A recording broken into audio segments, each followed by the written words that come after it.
Give us a thumbs up if we're going live. Excellent.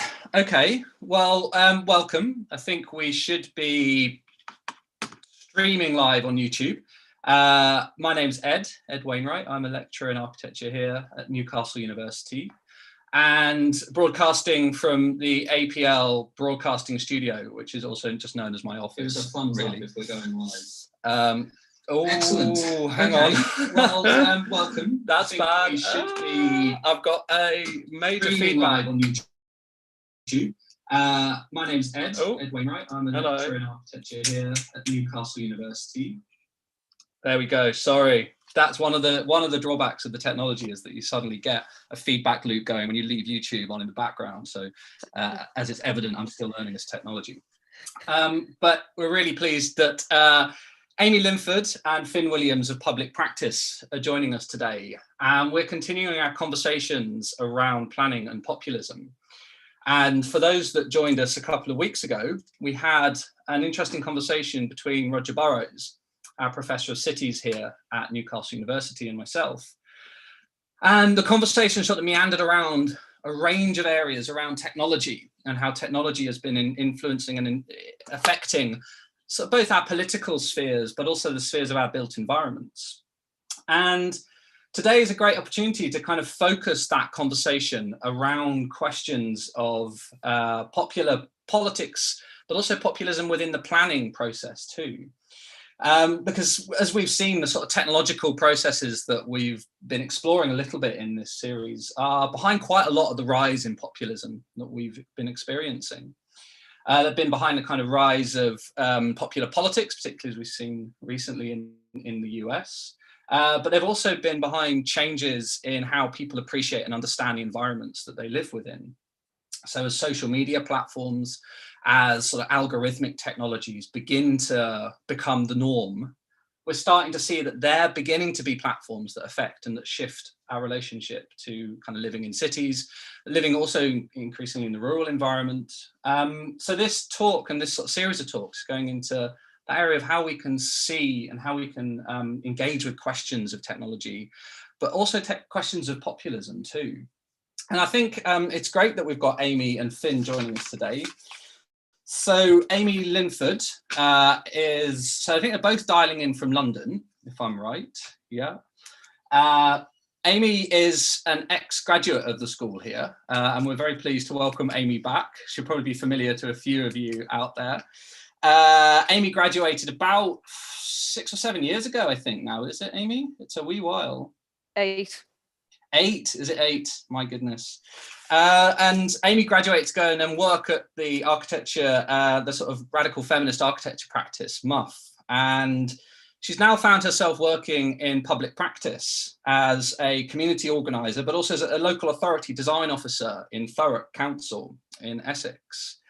And Amy works with and alongside Finn. So Finn Williams is the founder and director, or the chief executive, sorry, of Public Practice, who are an agency, a kind of agency for public sector, to be putting private sector employees into public sector organizations, particularly around the built environment.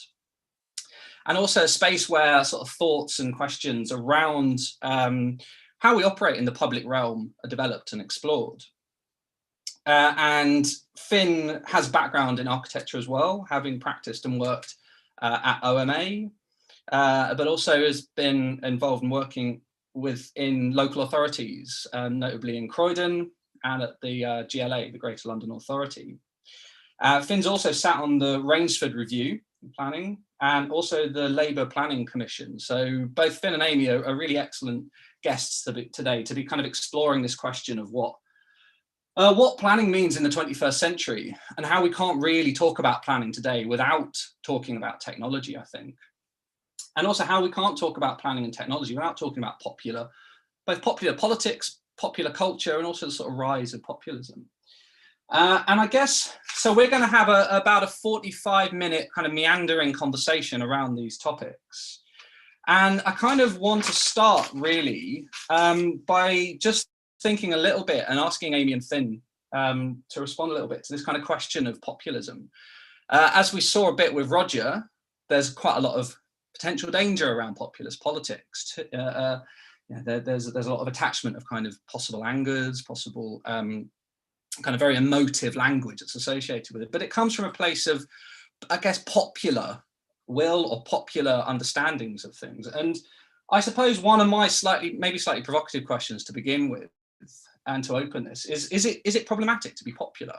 Is that a bad thing? And maybe why are we seeing such a kind of rise of populism?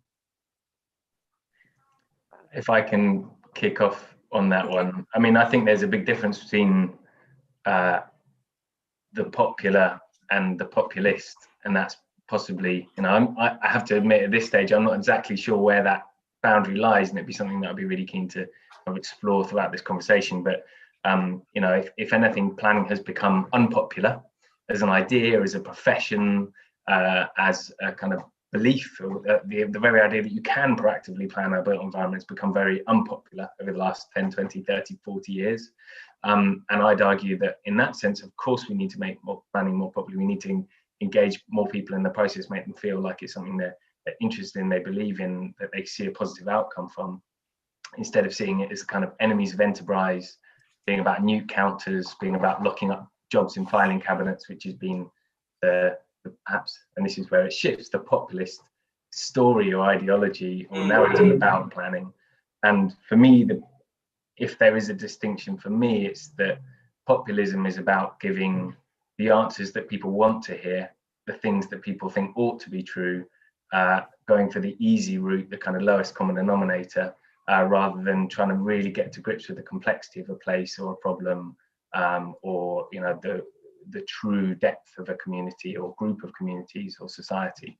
So it's a kind of simplification of things, which is powerful, and it's powerful because it's simple and easy to understand, but it's a different thing from really representing the public.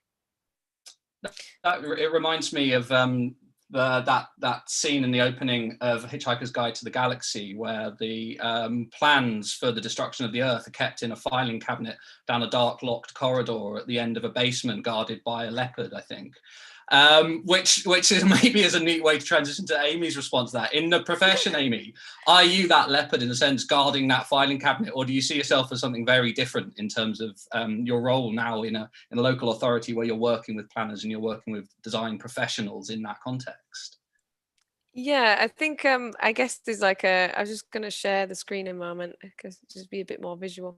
But I thought this was quite an interesting when we talk about like populism and what's popular, and I thought this was from Michael Hudson, who is an economist. It's quite an interesting guy, and this is from his J's for Junk Economics. But I just thought it was interesting because he's talking about like populism is like a negative term sometimes given to democratic policies that neoliberals and the 1% that the 0.01% do not like. And I thought that was quite an interesting like provocation, because we kind of accept that populism is like problematic. We associate it with like Trump and so on. So I'll stop sharing that. But I think it depends. Like it's like if you're saying what is popular, it's really like how are you defining that. So like I've got like I wear 2 hats, like 4 days a week I'd wear a hat of an officer, and what you kind of need to understand is like you have to have like evidence for things that you're doing, and you have to understand like quite a lot. You end up, I think, by accident getting a lot of breadth and not as much depth as you'd like, because you're a council, and there's only the relationship between you and like a group of people, or like the people in the N area, it's not as tight. And then on the other hand, I work as a community organizer, like architect community organizer, with like a Peach, which is a community group, community organization, and you have much more in-depth conversation. It's much more open. It's about trust, and so the understanding of what is actually popular is very different. And I think the most important thing is when we start like getting this discussion is it's like way beyond, in fact, to be honest with you, like what things look like is so low down on the agenda. Actually, it seems to be the thing that is coming through more and more in terms of like popular planning. It's all about kind of like the image of the thing and the symbology of like different styles of architecture. Like why push for like historic models of, you know, like historic styles and that sort of thing. So I think it's really about how you define that and how you get there, and also who it is that's trying to seek out what's popular is really important in understanding what that is. I like that idea that it sort of can at one sense be quite an aesthetic, quite a sort of surface thing, how you appreciate what is popular. And it just reminds me of a part in the conversation that we were having just before this, Finn, when you were suggesting that there's, and actually with Amy earlier when we were talking today, that you can almost see the sort of new veneer of popular architectures and popular aesthetics, popular kind of built forms being placed onto buildings. And I wonder if there's a sort of relationship there between the rise of popular politics and also a sort of rise of a popular or populist aesthetics too within our built environment. So I will share my screen to drop you into an example that might illustrate this. The example it's always caught my imagination is as a way that the superficial idea of architecture can project so much political meaning, really embodied in one building. So this is talking about technology and planning. This is the Radio Electronica Pavilion in Vydinha, which is an exhibition of Soviet achievement, actually originally planned as an exhibition of Soviet agriculture by Stalin, and then when Khrushchev came into power after Stalin, he kind of transformed it into a more future-facing, technology-focused exhibition of Soviet achievement. I first went there in about 2000 and saw this building and loved it, and kind of gleaming aluminium tiles. I went back there with some students in 2015 and saw this. They'd stripped away these kind of space age tiles to reveal what seemed to be some kind of historical building underneath, one of the original buildings, in fact, planned by Stalin, but they'd somehow kept the scaffolding on top. And digging deeper and speaking to people there, what had happened was that this building that had been originally planned as part of the agricultural exhibition and designed in as Stalin decreed in socialist realist style, when Khrushchev came to power, was seen as kind of embarrassingly old-fashioned, and in terms of his outward-facing attempt to try and keep pace with the West and with the USA, he had it hastily clad with kind of more space-age look in 1959, just before Nixon came over for what turned into the kitchen debates, which were actually held in this very building. And in fact,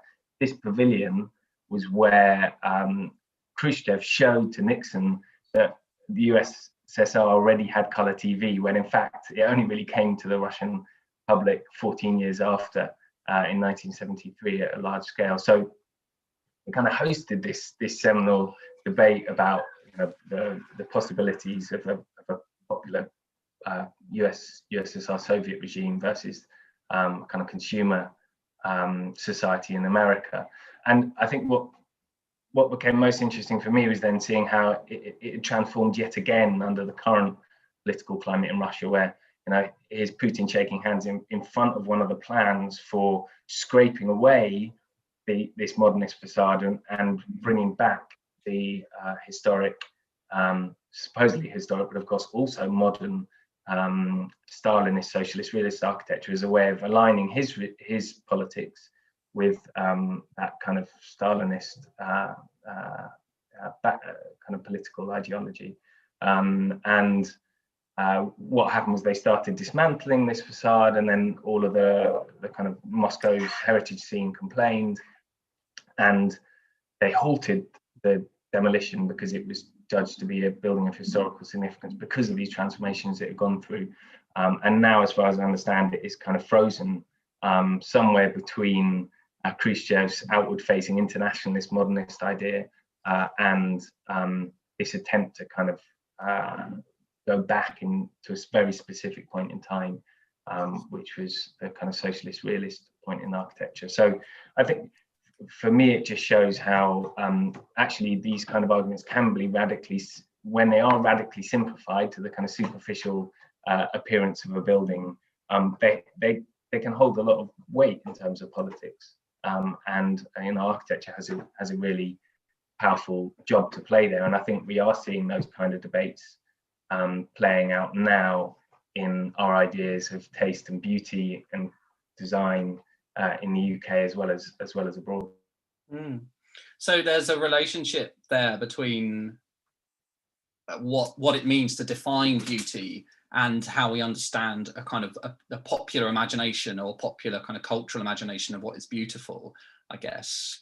And I think in terms of thinking through how this relates to what's going on at the moment, then I was interested by the observation that you made the other day, Finn, in conversation, that within the white papers, the planning white paper that we introduced and we spoke a little bit about last week with Roger, the role of beauty is quite enshrined into planning frameworks. And I guess, Amy, in terms of what you were talking about what populism might mean, or what it might mean to be popular, there seems to be a bit of a popular move or a kind of way of building a popular momentum about beautifying things. And now that doesn't strike me as something that is independent of politics then either at the moment.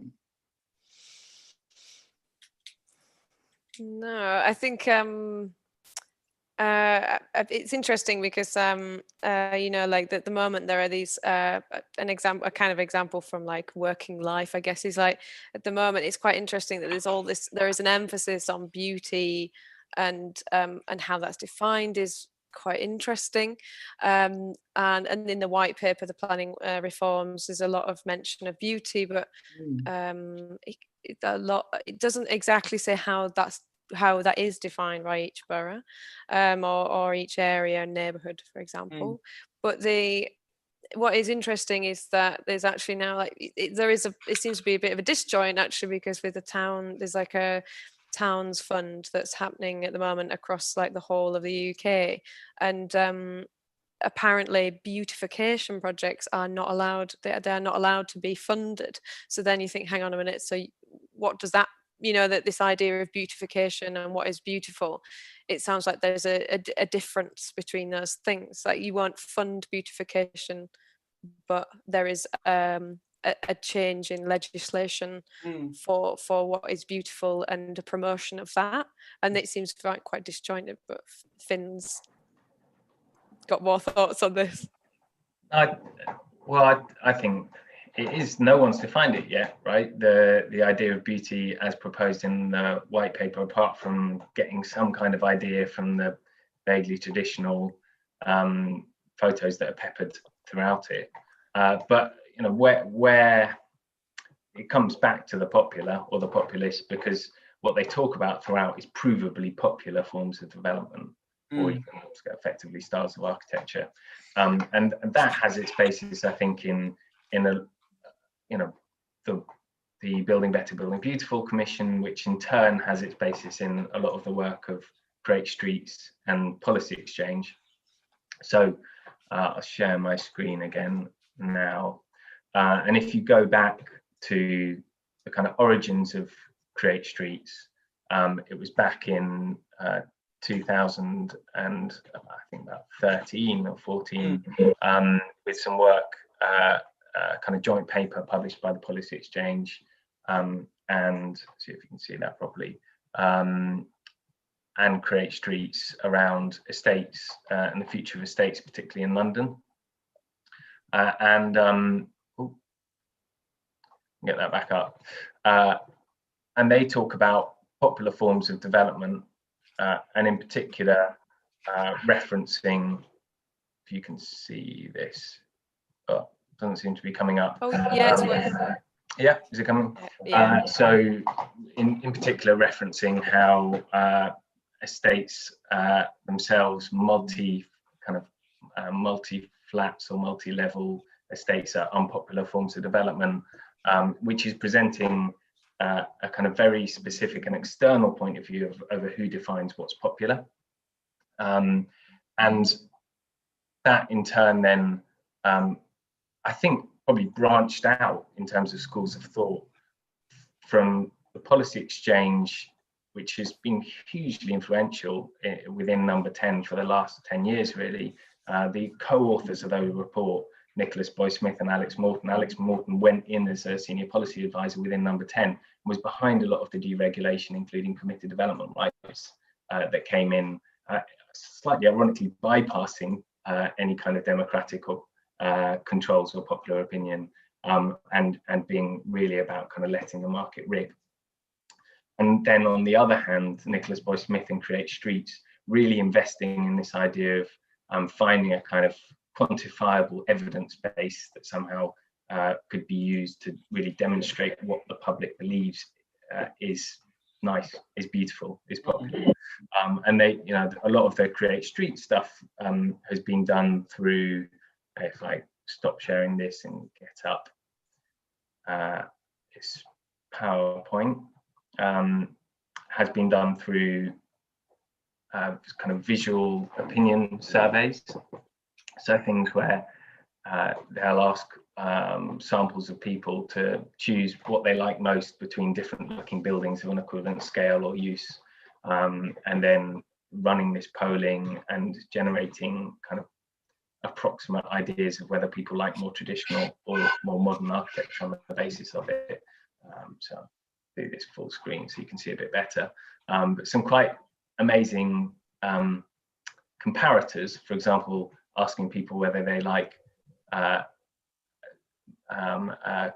colonnade in Mantua in Italy versus a kind of side bit of a commercial district in Glasgow, and then drawing kind of conclusions about whether people generally prefer traditional architecture or modern architecture or urban design and planning on the back of that.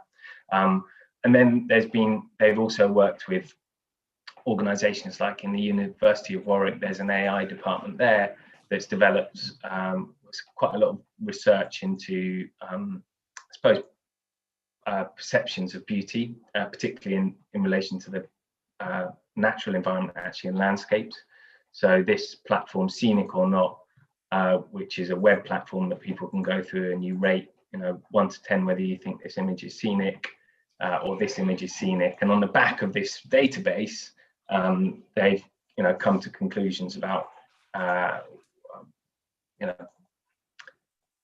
kind of evidence-based definitive idea of what people generally think is beautiful.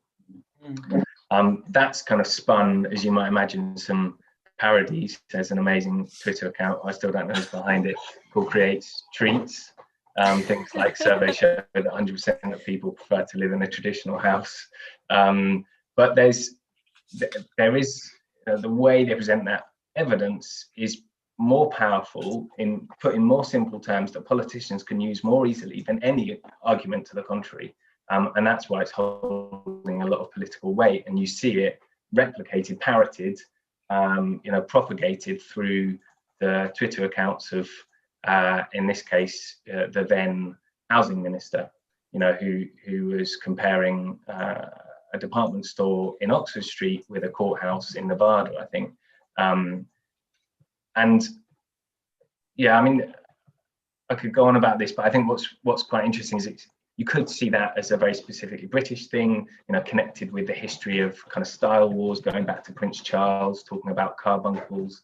But actually, I think this is a wider movement that has connections to a kind of increasingly powerful political ideology or form of politics, because you also see it in Sweden with groups like it's kind of more radical fundamentalist version of Create Streets called Arkitekturupproret, who do a lot of these things like polls about what's Sweden's ugliest building, happens to be the architecture school, the biggest architecture school in Stockholm.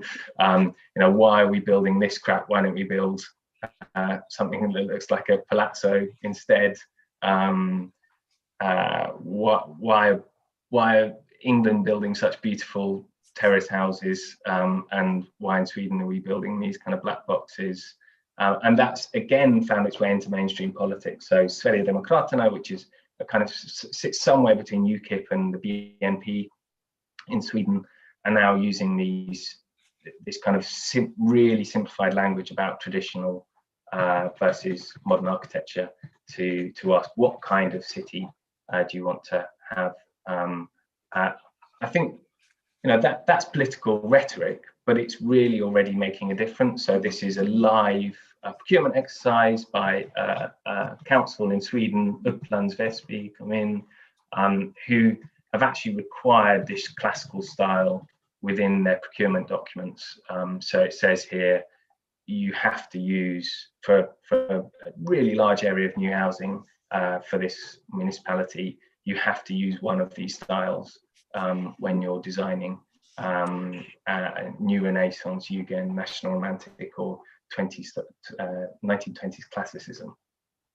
So it's having a real effect, and I've been going on too long, but there's an equivalent movement in the US with this leaked executive order under Trump to make federal buildings beautiful again, which specifies a classical architectural style based again on this kind of evidence base of visual preference surveys. Which building do you like most? This one or that one? This one or that one? Finding its way into public procurement. So again, a very recent procurement contract by the General Services Administration in the US for a new federal courthouse in Florida that specifies classical architectural style shall be the preferred and default style absent extenuating factors. Interested to know what they are. So this is real. It's political rhetoric, but it's already finding its way into the built fabric of what we're building, and it's an international movement, and it's aligned with kind of politics that is, in at least those three cases, right of centre. Well, I've enjoyed one of the real pleasures of these kind of conversations is I get to read things that you guys suggest, and I've been reading through the Living with Beauty, which is the report from the Building Better, Building Beautiful Commission, which is I don't know if Quango is still a word, is it? But it is a government commissioned report and group that's looking at how we build beauty into the planning process and into our built environment.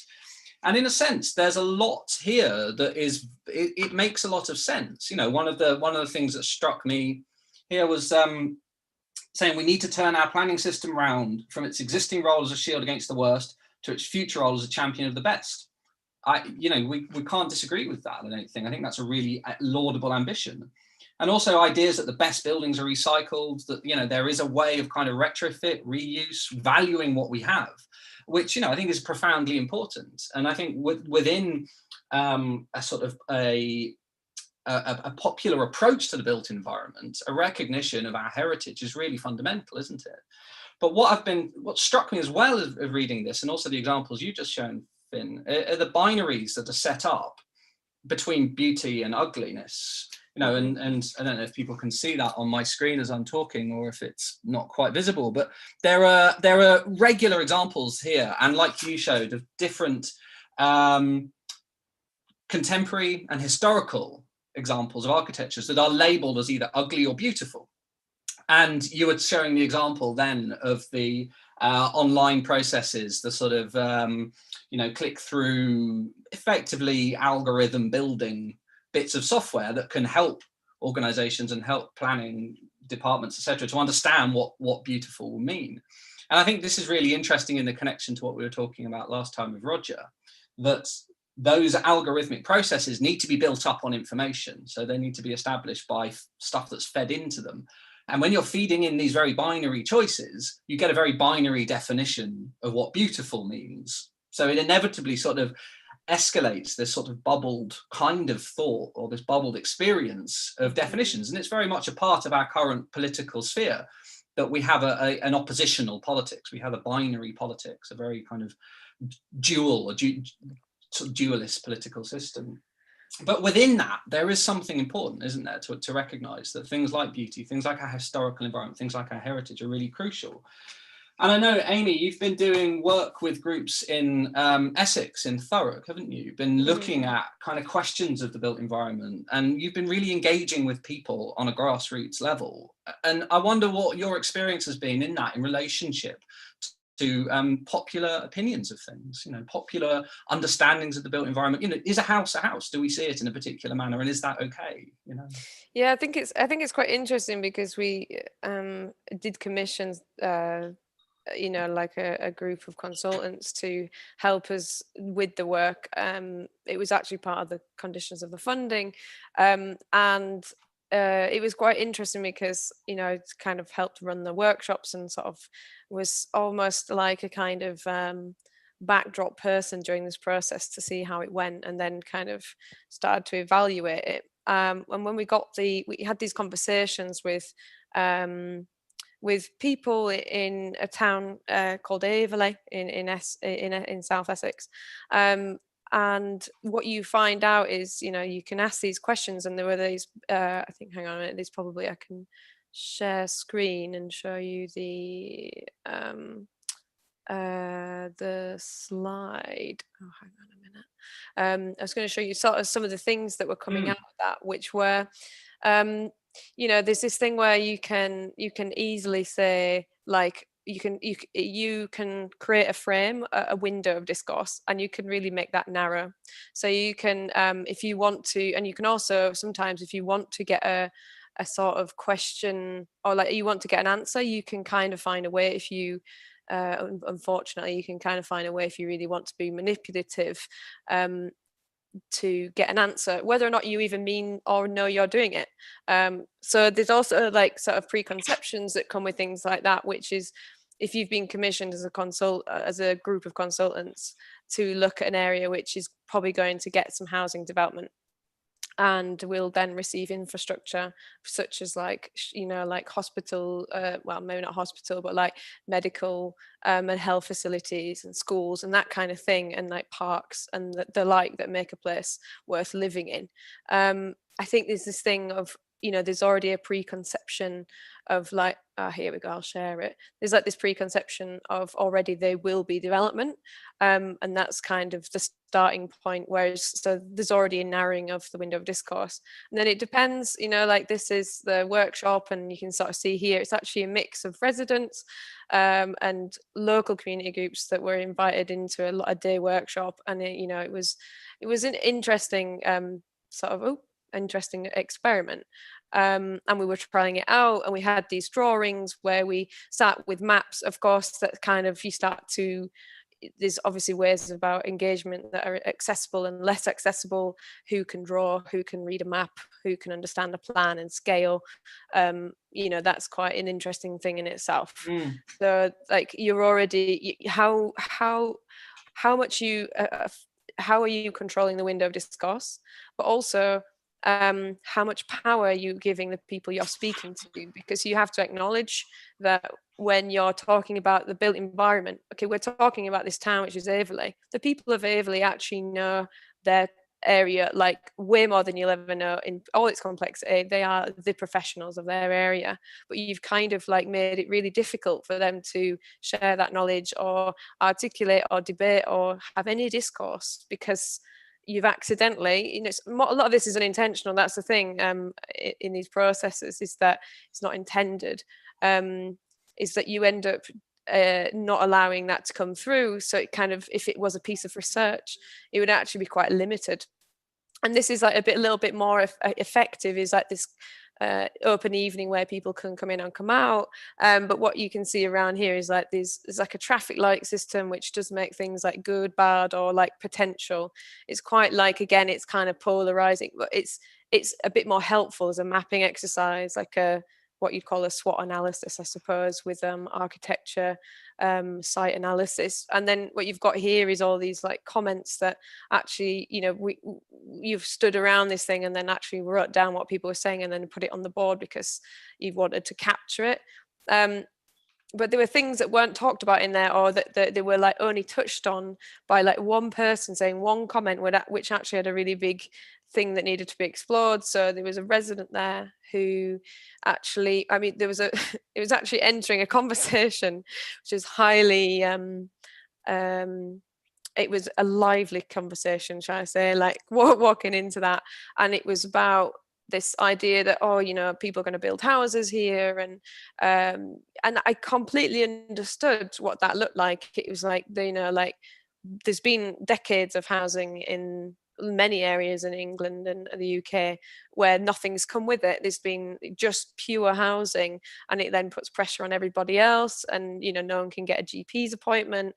Schools have like porta cabins outside of them because they can't fit the students in, and there's all these really like terrible compromises people have to make to their daily lives, because and all the while the development's going on in the background of kind of mediocre kind of housing developments. So then, you know, you have this conversation where you say, actually, yeah, that has happened, and you kind of admit it and say, actually, so then what do you do about it? You know, if a council, there's also your type trying to also understand the preconceptions people have and the misconceptions people have about certain things. Like the council doesn't have any funding, and so in some ways you do have to kind of try and understand how you get those things that people need from a potential future development, which is money that comes in from that.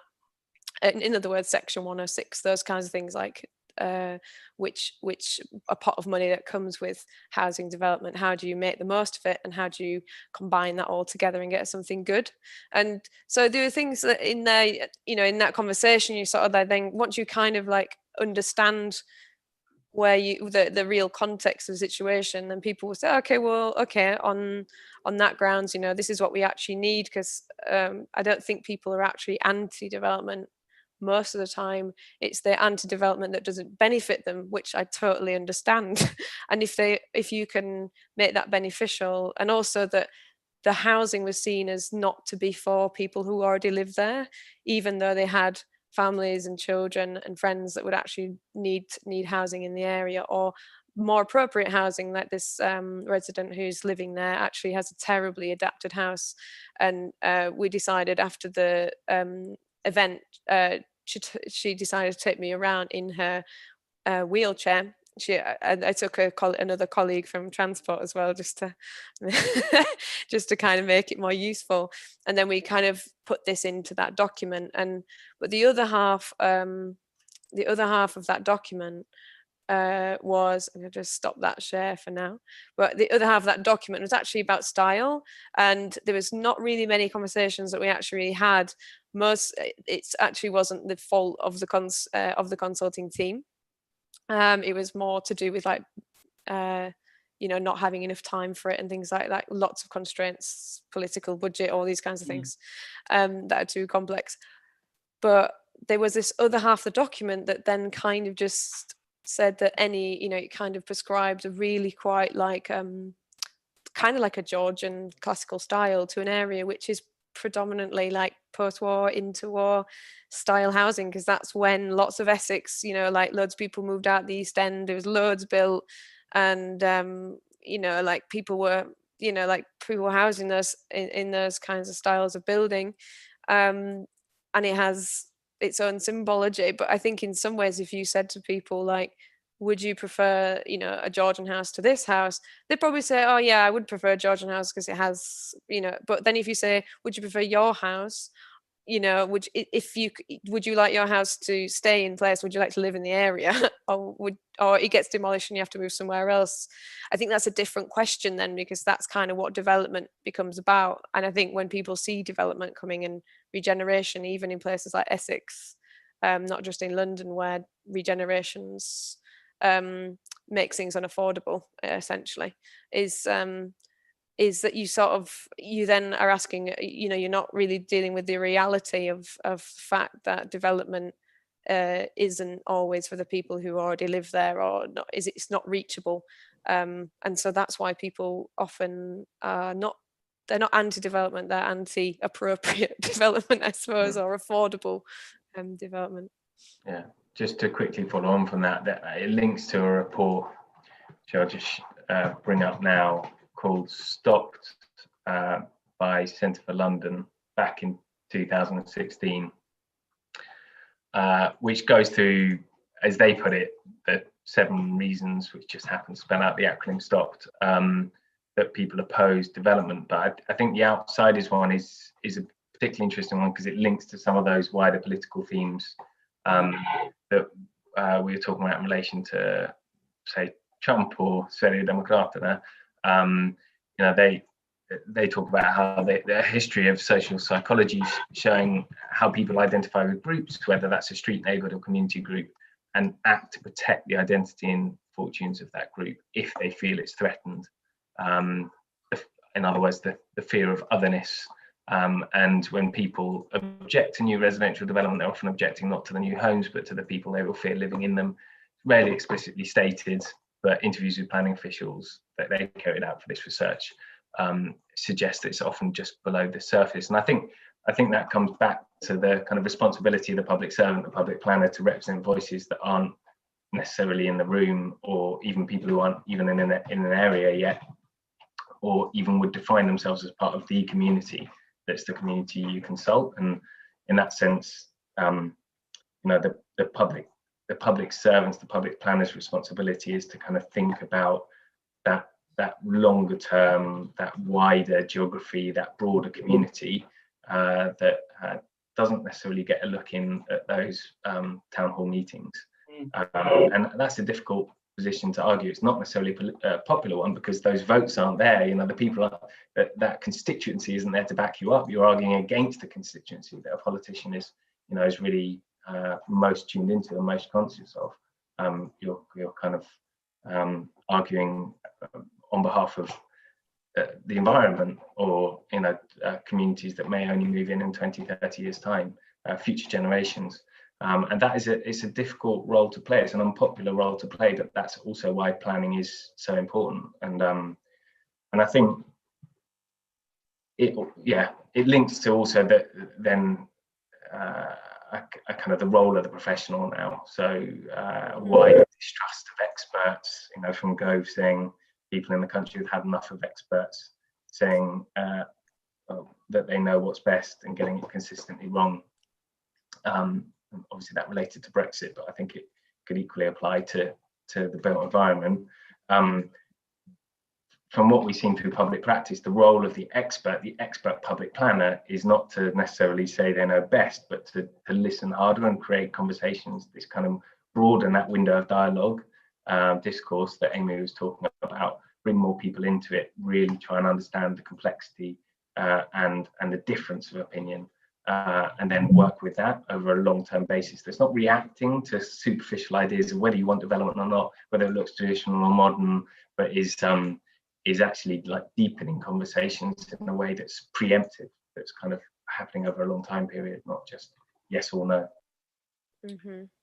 Well, one thing that struck me in when you were talking, Amy, about how you were engaging in the design process with those groups in Thurrock, was this question of the professional, was this question of the expert as well. And that's such a sort of meta theme, isn't it, within popular and populist discourses, is the expert, the professional. And at the moment we're having a very complex relationship with the expert and the professional in our kind of broader culture under the pandemic. They're both places of refuge that we go to, that are people that we need information from, but there are also people that are challenged, that are we see how Trump has approached the experts in the US. So, and there's a kind of populist mistrust or distrust of the experts and expertise. And what struck me is within that, I think it's always important when we're talking about these things to go to the kind of heart of the experience. So why does that resonate with some people?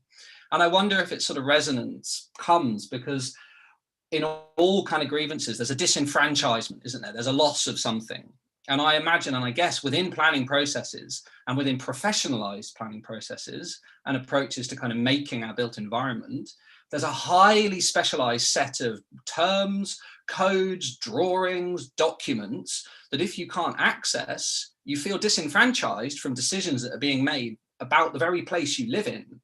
And I was reading another text you sent me, Finn, The New Public's a conversation. You have a conversation with Alison Crawshaw, DKCM, Architects Practice, and yourselves as public practice, where you say in response to, in the conversation, you're saying you're interested in how planning is based on popular consent and the kind of social agreement becomes codified through the state rather than the people. So kind of that consent is really crucial, isn't it, to carrying forwards development. So within a ostensibly social democratic system, consent is really crucial to carry people along. And I wonder how much of the sort of disenfranchisement we might have with experts and expertise, and specifically in the built environment, might come from that sense of disenfranchisement, from not being able to engage in those processes to see active and meaningful change. And if that's the case, then I wonder what your responses are as public practice to that question of the professional and that question of those kind of expertise, and how do you tackle that disenfranchisement that maybe lies behind a lot of the issues of kind of gaining consent for good, high quality development, and future casting development that's really crucial to be tackling some of the big problems and challenges of our world, you know, the ecological crisis, global heating, you know, the use of automobiles, etc. How do we get people on in a sense of consent and not disenfranchise them? It's a big question, but it seems that it goes to the heart of what you're talking about and you're trying to do, maybe. Start with that, Amy. Chip in when you can. So help me when you can. The planning system, through a process of professionalization, increasing complexity and legalization, actually, over the last, since 1947, since the Town and Country Planning Act, has developed into a language of its own, you know, that very, very few people can speak. And it's often written for an audience of planners or more often than not planning inspectors.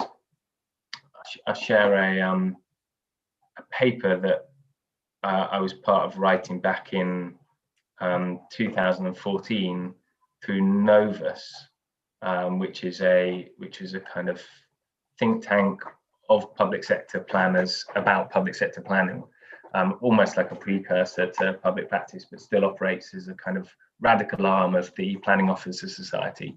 And we were trying to get to grips with this kind of three-way tug of war between politicians, the public, and professionals, none of whom seemed to agree with each other, none of whom were happy with the system.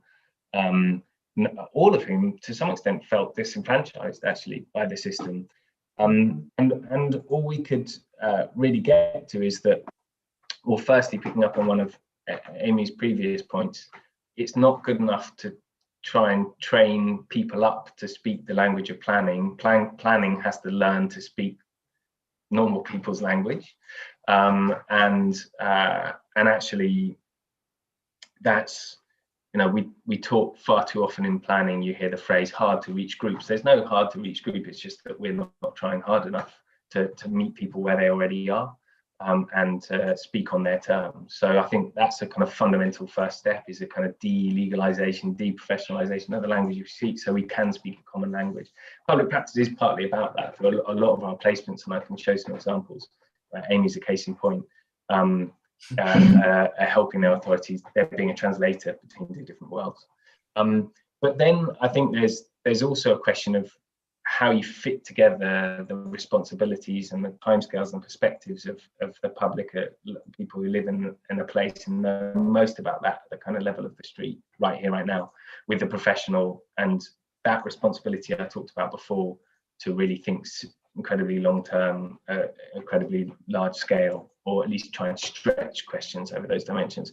And what we came to was the idea that actually the planning system, you probably can't see this, needs to work at different scales and speeds in proportion to the impacts over space and time. So it's more like a system with gears that's more agile and less reactive. So the public are the experts on the here and now, their neighbourhood. We should give them a direct and immediate influence over where they live.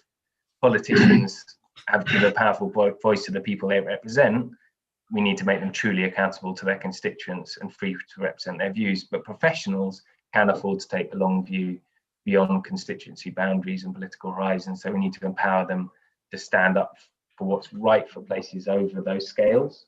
So that's kind of giving each, and that's hugely oversimplified, but broadly speaking, giving different players in the system responsibilities for what they're best placed in, and making sure those gears actually fit together rather than pull against each other, which is what's totally disconnected, which is what happens far too often. And I think, no, we're not going to get it. No authority is getting it perfectly right. We're not going to get it right in every case, but there is a whole group of associates, of kind of field and movement of associates across the 150 odd that we've got across 44 authorities, certainly from the end of November, that are doing this kind of work. I'll run through very quickly some of them, and then maybe Amy, you can bring to life your bit, what you're doing in a bit more detail. Just to give a sense of the kind of range of stuff that people are doing. We'll fast forward through that, which we've seen already. So, setting up community review panels. So not just design review panels by experts, but panels that really are kind of voiced by and represent local communities in Old Oakham Park Royal, in Dacorum, working with parish councils on kind of design codes for villages with a really amazing range of consultants, including DKCM here. So very really local level, but thinking about things proactively, making the earliest stages of policy much more tangible and engaging, setting up shops in a shopping centre in Croydon, and the scale of master plans, Romford Town Centre, taking stuff out onto the street, working with all the businesses and residents on High Street, setting up an urban room in Enfield, in Angel, Edmonton, 4th Street, which just won a prize actually, that project there, or looking after really think about the role of communities to take responsibility for the long-term management and maintenance of green infrastructure assets. So kind of building the capacity of community groups to think about how they're going to take ownership of really big areas of green infrastructure that might come forward with new garden towns or garden communities. This one at south of Ashford, but also another project involving DKCM in Hemel Garden communities. And obviously this is more challenging in this world, or this kind of work in a world of remote working and social distancing. But associates have been doing some really great work setting up more online versions, whether it's at the scale of the High Street, like in Finchley Central, or another associate in a series of associates in Newham, setting up a co-creation kind of online hub for all kinds of consultation the councils are carrying out, and doing things like translating their High Street strategy into everything from Tamil to Urdu to Polish to seven different languages, and inviting proposals through that process. And then part of what we do at Public Practice is then write that up in the form of practice notes, which is kind of ways of doing this stuff, making this stuff more common practice, and toolkits that other authorities and officers can adopt and adapt. So we've had a number of them that we've published recently, for example, engaging young people more critically in those earlier stages of strategic planning. So that gives you a very high level skim through the kind of work that associates are doing. But Amy's doing that from two sides in a way, both at Thurrock and at Peach. In fact, interestingly, with Public Practice associates from the other side at Newham in previously. Yeah, that's true. We need Hannah back. She was amazing. Yeah, I think I guess it goes. It's sort of like thinking about the role of the expert or the professional and the kind of critique of that. I suppose it's like, I think in that thing you were sort of imagining like a triangle with the thing you were saying about you've got the politicians doing their thing, the community doing their thing, and you've got the planners and the kind of officers doing their thing, and they kind of have their own roles. There's loads of other players, but just for the sake of the triangle. And I was thinking that what is kind of apparent is that if you look at like the politicians that we have, just as a general, if you look at them, they used to be people who were like everyday people, like to be a politician, you didn't, and now you kind of they all went to universities of particular kind of university, and went and studied certain things, and from a different, quite a narrow background that does not represent a lot of people. And then I think as well, like in terms of professionals, like grow, kind of like, as someone who probably came from a less likely background to become a professional and to be an architect in particular, there is also, we've got to acknowledge that there is definitely like a particular, it's not an opportunity that is like open or apparent, at least open in principle, but is not obvious nor encouraged, to quite a wide part of the population.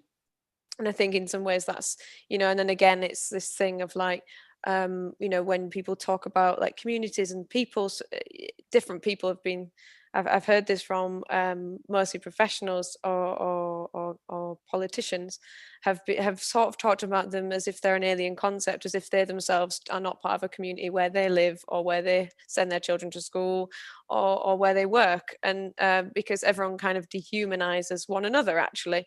But I think there's something to recognize about how that actually comes through in these like leading things, about like when the professional is leading a piece of work, it has like I kind of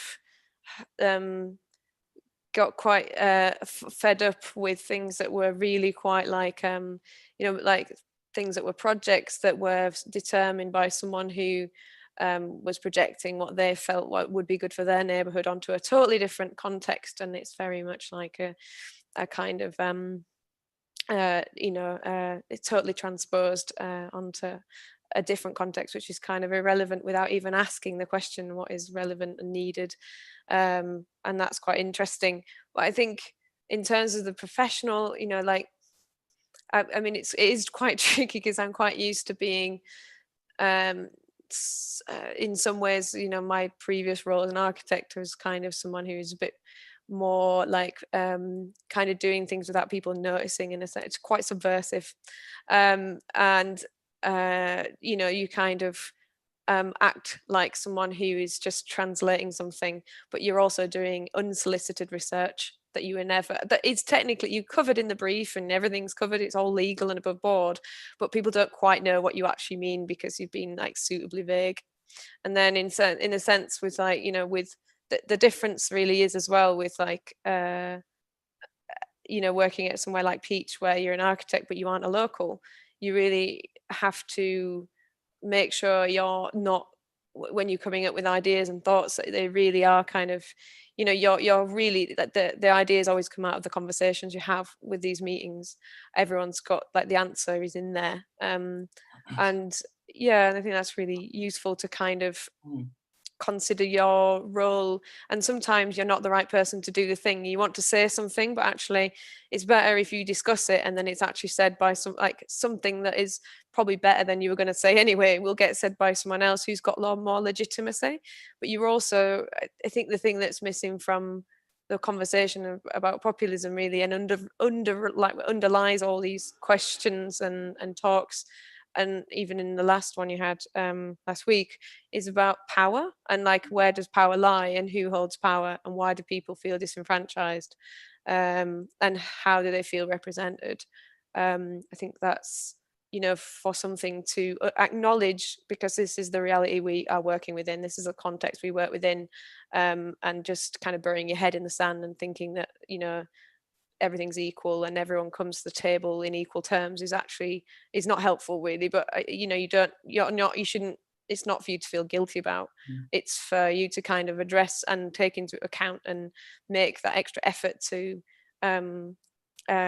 make plain English speaking, and making sure you're not doing events at stupid times, and and those kinds of things, but also a continuous dialogue and understanding that it's going to be like messy and people are going to dislike you, you're going to be unpopular, and that actually like a lot of it is like, you know, feels like a thankless task sometimes, but actually when you're like in sort of like planning terms and strategic terms, you've really got to kind of like just put your ego very much aside.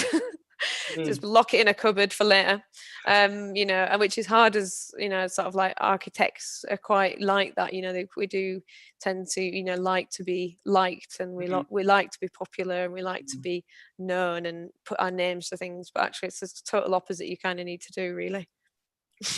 I think that's a really good point, Amy. That's maybe a nice point to transition onto a few questions. If anybody has any, can you put them in the chat? We've got about 10 minutes for questions, so please have a think, and do contribute any comments, questions, insights you may have held. But I think that's a really good point to end on, that actually in a sense we all have these kind of experiences, don't we? You know, we all have a sense of relationship to power, or we have it or we don't. We have a kind of sense of our own egos, and we live in a time where they're kind of being amplified in a sense. You know, maybe just we're moving a little bit away from the amplification of the sort of superego that we've seen in the US, and maybe towards, well, actually it's not the superego if we were going to go down purely psychoanalytic terms, but that's for another talk. It's probably the id, but that's a whole other thing, isn't it, really? But we're maybe moving potentially with a new administration to a slightly different relationship to the kind of egoistic politics. But I think what's been really helpful for me in this conversation and a bit of reading around it is seeing that what underlies kind of popular tendencies certainly are emotional responses to things that are very justified in a sense. All the feelings have a justification in the real world. Mm-hmm. And the role of technology to kind of connect it back to what we were seeing and talking about with Roger, to understand that's really crucial, to see how those messages become either amplified and shared, or they become bubbled and kind of enclosed, and again, still amplified within their own bubbles. And I suppose it's a really important thing to see that those kind of popular tendencies towards things that are important in our built environment have a sense of validity in where they come from, because if we just disown them and disavow them, we end up repeating the same problems, really. And I was really struck, just whilst, if we get any questions, we might not, I don't know how many people are watching, but just whilst we sort of wrap up, I was really struck by, I don't know who wrote it, Finn, but in this New Publics, A Conversation, the opening paragraph says, planning must become popular. Planning is our collective tool for deciding the future of our environment, but its democratic potential is increasingly compromised by corporate interests. This democratic potential must be restored in a way that recognises that the public is an agent of planning, not just its recipients. The public is an agent of planning, not just its recipients. And I think that's really a crucial transfer of power, maybe, that, you know, if anything, we could be a part of supporting.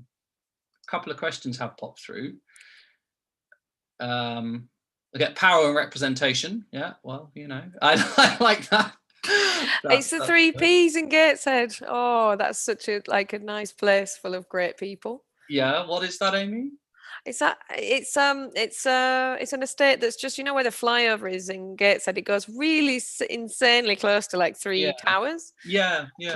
That's they're called the 3 Ps, known as the 3 Ps. Okay. So totally brilliant group of people. I kind of know them through a project we did with Armel, where we made a really strange pavilion. Apologies for that. That was just maybe not appropriate, I think.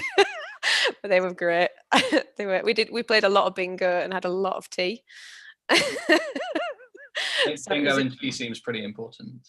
Yeah. So we've got a question from Natalie. Should we be challenging the assumption you mentioned earlier that there will be development when consulting with publics to be able to truly ascertain what people need from their area or environment? Challenge that assumption that there will be development. What do you think? I can definitely answer that. I'm now going to wear my community, my peach hat to answer that. Absolutely, because I think, and I think as well, I think you can definitely do that.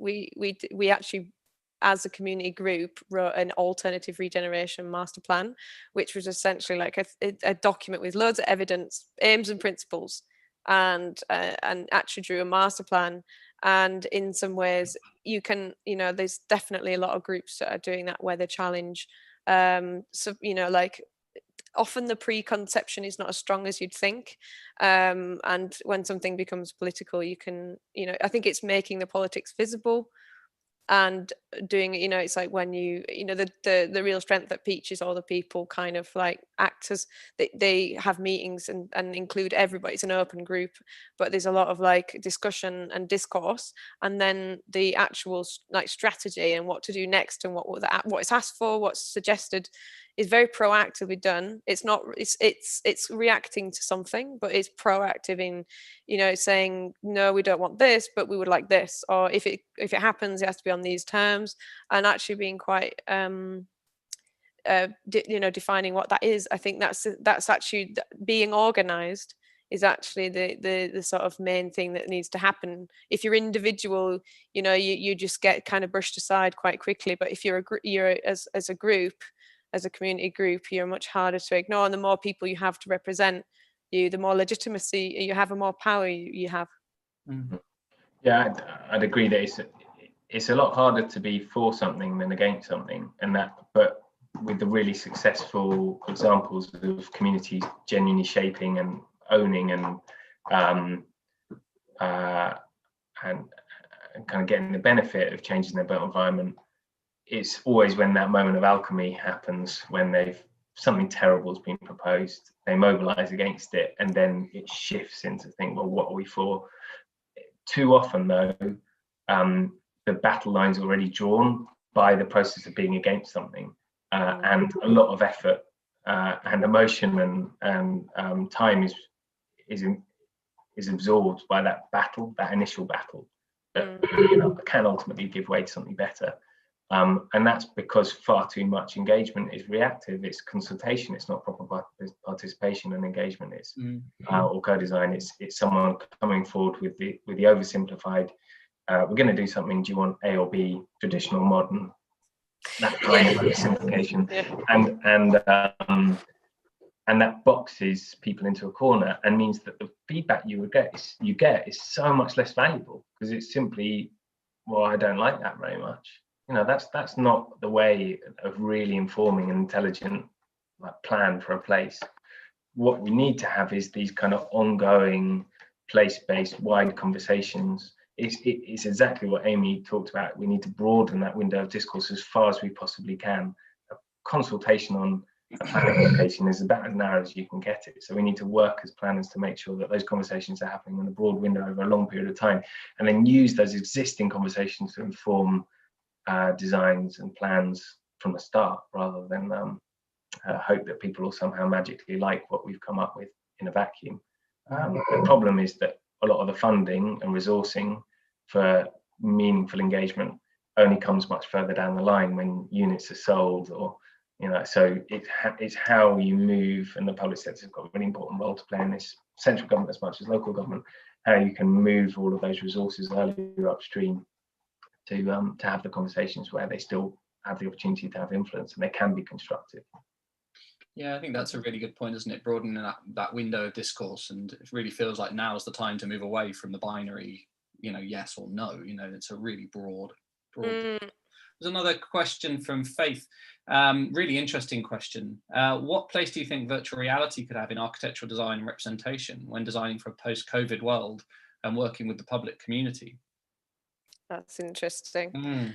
I mean, there's a lot now, actually, like we're having discussions now about like how do we do engagement whilst assuming worst case scenario, like lockdown is continuing, and like if you had level 3 and like strictness, like what do you do? And I was saying that the most important thing that needs to happen is that actually that people can have debate and deliberate, digest things, understand and digest things, but talk amongst each other. Because the one thing that like if you're doing anything, like even if it's virtual reality, could be quite useful in understanding space, because you could actually literally walk around something.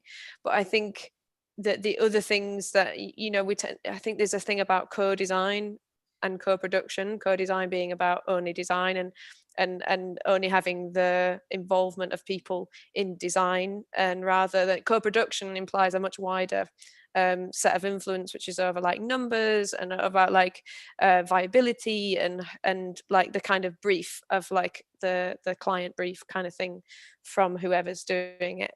And I think that it would be useful, I think, to have virtual reality to make space, to make drawings, like architectural drawings and these kinds of things, a lot more accessible. But I would almost say, like, you know, it's almost like a model, like a cardboard model does that really well. Of course, in covered, you're not allowed to touch that. It'd probably be like full of alcohol gel or something to keep it from spreading disease. But I think in some ways it's like it could actually, I imagine it could actually become distracting because it becomes quite sexy and persuasive, a bit like a CGI.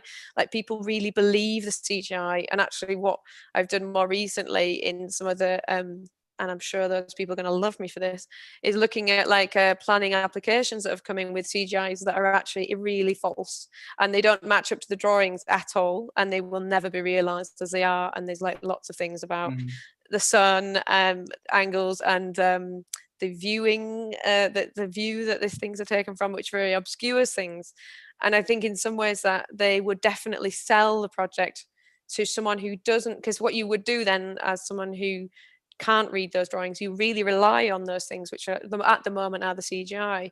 So if you make a virtual reality, it really has to have a dreary crap sky to actually be realistic, and it has to have the real context, not just some white boxes. And you know, if you're trying to replicate that so that people can walk through it, for example, or stand on the street and do like a QR code, and then it like appears like on your phone as like an image, so you can kind of, if you're trying to help people imagine, I think that's a really good thing. But I think it could be a total distraction. Yeah, the worst and most laughable examples of how community engagement has tried to adapt to social distancing in a COVID world have been the ones that have literally created a kind of virtual reality equivalent of a village hall, you know, which is possibly the least engaging format to talk and discuss planning. You know, to the extent they've replicated the same boards, inaccessible architects' boards that you'd have in a village hall. The same, they've probably got the same bad coffee and tea, you know, modelled on the side as well. And we should be able to use. There are platforms that already exist out there that are so much more engaging in ways of actually speaking to and collaboratively working with other people, not necessarily representing accurately what kind of places we want to create, but having more richer conversations with different authors that kind of actually start to diffuse or rebalance some of those power structures Amy was working about before. Like, at the same time as seeing some of these online engagement platforms replicating the worst of public consultation, my son's playing Minecraft with all his school friends, you know, and building extraordinary things I could never even imagine collaboratively. So I think we need to learn a bit more how we can use those kind of gaming tools that are out there already, rather than try and build virtual versions of the crap that we've come to rely on too much in a physical world. I think that I have a bigger question though. It comes back to the question of algorithms and the role of people, the kind of analog in this process, as opposed to the power of algorithms to seemingly take a lot of the grunt work out of planning, and in theory speed things up. That's a big premise of the white paper, that we can use AI and algorithms to take a lot of the boring stuff out of planning, free up planners to plan. But they also say, in the white paper, there's a passage there that's saying, you know, it's scary that the planning system as we have it at the minute is so dependent on people. Like, if an officer leaves, that's the worst thing that can happen to a planning application, because the planning system we have really relies on a good relationship between the council and the developer and the community to make it work.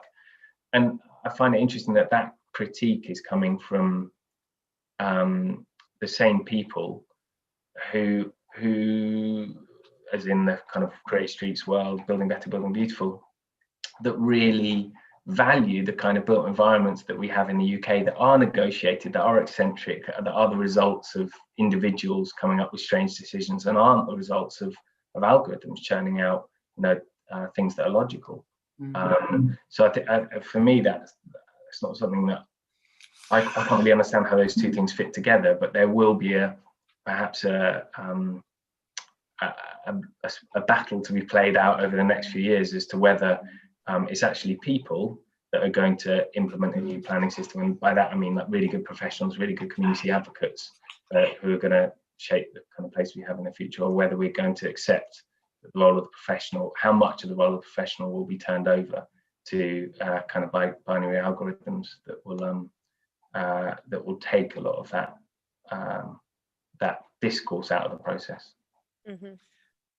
Brilliant. Well, thank you. I think if there's any students still listening, I would suggest learn coding, because there is nothing inevitable about an algorithm. It's merely an invention of human thought, and human thought is always malleable to learning and education. You can always get into and penetrate those algorithmic processes. Learn coding. I think that's where those two things will come together, in my opinion. People and systems is that middle ground. So it's learning the language, I think.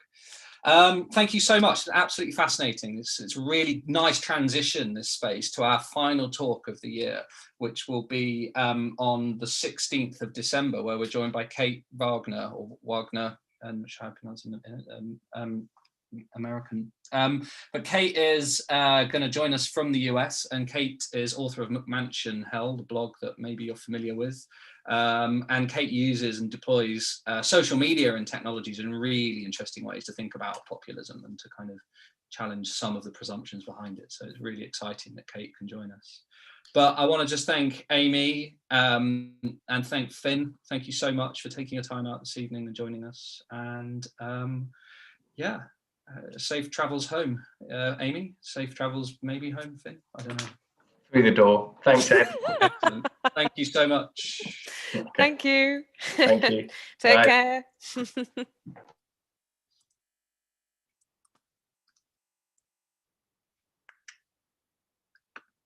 Finished.